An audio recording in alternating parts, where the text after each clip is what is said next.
English పదాలను అసలు ఉపయోగించని ఒక తెలుగు మాస్టారు. సెల్ ఫోన్ను చరవాణి అంటాడు. కారును చతుశ్చక్ర వాహనం అంటాడు. కానీ అదే అలవాటు ఒకరోజు ఉపనయనంలో ఒక పెద్ద గందరగోళానికి దారితీసింది. అక్కడ ఓ ఆవిడ కొంగు పట్టుకొని లాగేశాడు. ఎందుకలా చేశాడు? చివరికి ఏమైందో తెలుసుకోవాలనుకుంటే ఈ సరదా కథను పూర్తిగా వినండి. మన ఛానల్కు సపోర్ట్ చేయండి. ఉమాపతి ఒక తెలుగు ఉపాధ్యాయుడు. ఆయన ఆంగ్ల పదాలను మక్కికి మక్కి అనువాదం చేసి మాట్లాడుతుంటాడు. ఒకరోజు ఉమాపతి సెల్ మోగుతోంది. వారు తన సెల్ ఫోన్ ఎక్కడ ఉందో కనపడక వెతుకుతూ, నా చరవాణి ఎక్కడా, చరవాణి ఎక్కడున్నావే అని గట్టిగా అరుస్తుంటే కిచెన్లో కిచిడీ చేస్తున్న భార్య కనకం కోపంగా చరవాణ అదవత్తి అంటూ నడుం మీద చేతులు పెట్టుకొని చేతిలో గరిటతో సహా వచ్చింది. అదేనే కనకం, నా సెల్ ఫోన్ అన్నాడు ఉమాపతి. అలా అని అఘోరించవచ్చుగా అని అంటూ మీ చొక్కా జేబులో ఉంది అని చెప్పి వంటగదిలోకి వెళ్ళిపోయింది.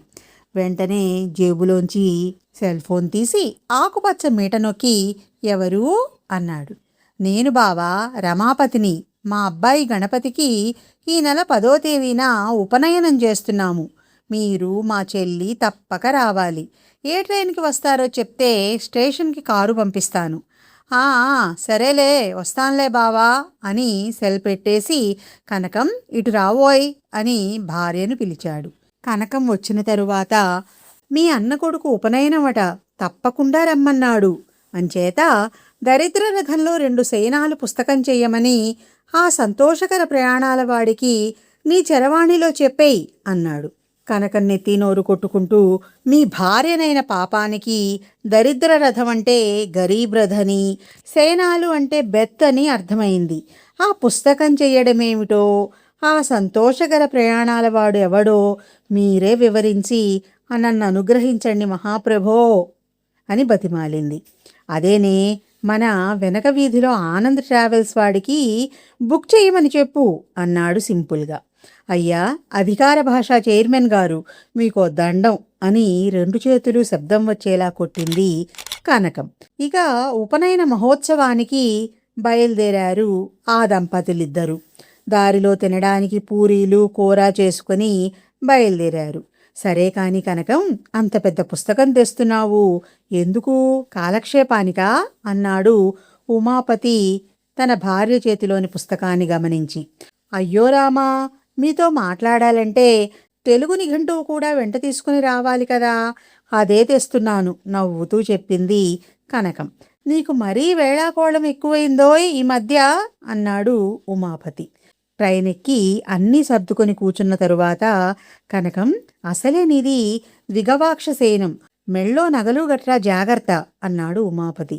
మళ్ళీ మొదలెట్టారా మహానుభావా, ఈ ద్విగవాక్షసేనం ఏమిటండి అని కనకం అడిగితే, అంటే సైడ్ లోయర్ బెర్త్ అని వివరించాడు ఉమాపతి. కనకం నిట్టూర్చి, నా రవ్వల గాజులు చంద్రహారం పక్కింటి పంకజం దగ్గర జాగ్రత్త చెయ్యమని ఇచ్చి వచ్చాను, మిగతావి నా బ్యాగులో చాలా భద్రంగా ఉన్నాయిలేండి అంది.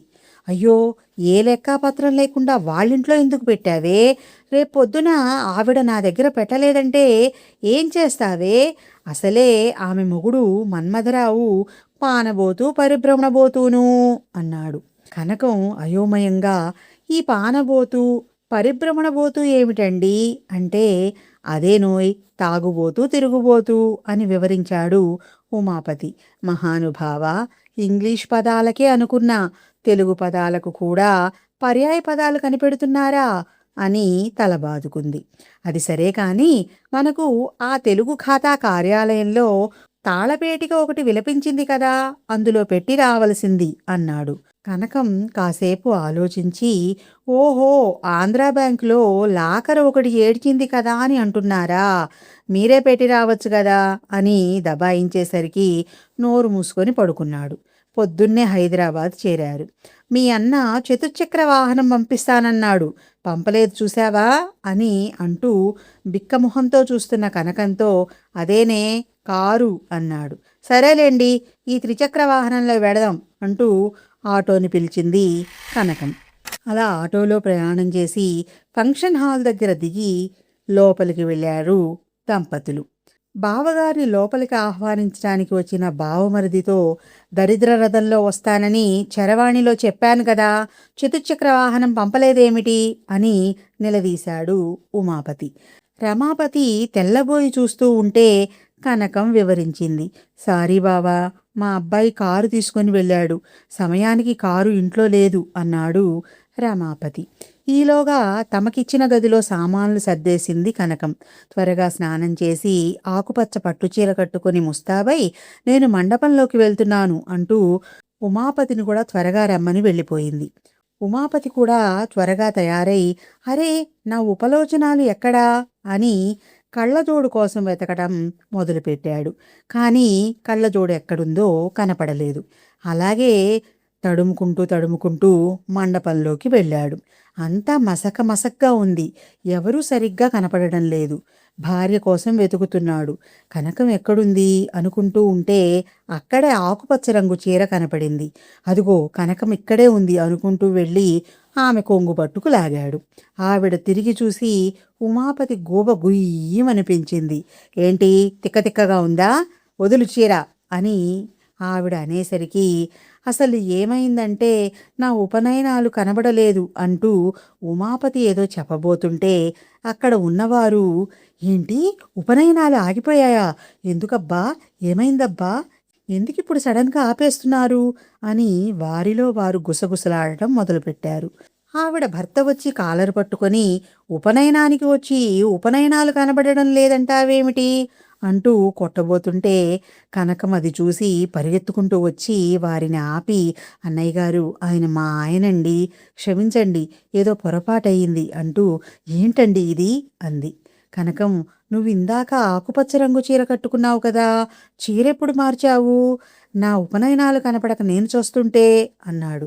అబ్బా ఫంక్షన్లో గంటకో చీర మారుస్తానులేండి, ఇంతకీ ఈ ఉపనయనాలేంటి అంది. నా కళ్ళజోడు కనబడడం లేదు కనకం అన్నాడు ఉమాపతి జాలిగా. కనకం నెత్తి నోరు బాదుకుంటూ నిన్న రాత్రి రైల్లో నా బ్యాగ్లో పెట్టారు కదా అని తీసి అవి కళ్ళకు తగిలించింది. అందరికీ సారీలు చెప్పి మరీ వెళ్ళింది. అలా ఉపనయనాలు సందడిగా పూర్తయ్యాయి.